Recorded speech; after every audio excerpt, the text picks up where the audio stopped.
Non, on sait.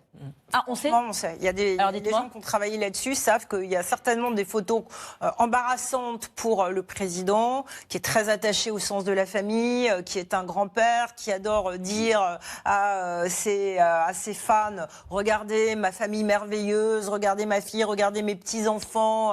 Il a construit quand même sa campagne électorale là-dessus, sur le sens de la famille. S'il y a des photos qui sortent montrant sa vie de célibataire dans les années 90, avec des jeunes filles qui sont sans soutien-gorge autour d'une piscine, dans une Amérique telle qu'elle est, avec une partie de l'Amérique qui est très religieuse et qui est très morale, ça lui posera problème. Et le problème de Trump, c'est que Trump, il aime bien contrôler la narration. Oui. C'est un homme politique et il veut... Voilà, j'ai décidé que cette semaine, vous alliez parler du rouge. Alors, on doit tous parler du rouge. Là, il ne peut plus contrôler. Ils essayent, mais ça lui échappe. Et c'est le problème de tout homme politique, que ce soit Trump ou d'autres présidents. Quand vous couvrez la Maison-Blanche, il y a un moment donné où la Maison-Blanche, elle dit « Mais pourquoi vous, sale journaliste, vous parlez de ça alors que c'est ça dont il faut parler ?» Et l'affaire Epstein, il ne peut pas s'en débarrasser. Alors. Philippe, en Charente-Maritime, quand même, pose cette question. En 1996, Epstein n'était pas condamné.